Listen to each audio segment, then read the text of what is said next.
જિલ્લામાં દારૂના ગુનામાં પકડાયેલ વાહનો પોલીસ મથકે ધૂળ ખાઈ રહ્યા છે. દારૂ સાથે પકડાયેલું વાહન ફરી બુટલેગરને નહીં મળે.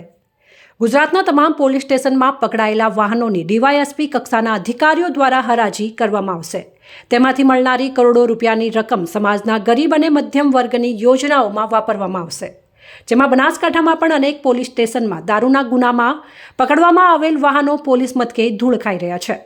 ગુજરાત વિધાનસભામાં અગાઉ ગૃહ રાજ્યમંત્રી હર્ષ સંઘવીએ નશાબંધી કાયદા સુધારા વિધેયક રજૂ કર્યું હતું, જેમાં દારૂબંધીવાળા ગુજરાતમાં દારૂની તસ્કરી કરનારા પકડાય તો વાહનો પણ જપ્ત કરવામાં આવે છે. પોલીસ સ્ટેશનમાં કરોડો રૂપિયાના લક્ઝુરિયસ વાહનો ધૂળ ખાઈ રહ્યા છે. બુટલેગરોનું મુખ્ય હથિયાર પણ વાહન જ હોય છે. જ્યાં અગાઉ બુટલેગરની સાથે સાથે વાહનો પણ છોડાવી ફરીથી દારૂની તસ્કરીમાં આ વાહનોનો ઉપયોગ કરતા હતા, જેથી ગુજરાત સરકાર દ્વારા આ કાયદામાં સુધારો કરવામાં આવ્યો હતો, જ્યાં પોલીસ સ્ટેશનમાં આવા પકડાયેલ વાહનો કોર્ટ કેસ સુધી ભંગાર થઈ જતા હતા, જેની હરાજી કરીને તે રકમ લોકસેવામાં વાપરવામાં આવશે.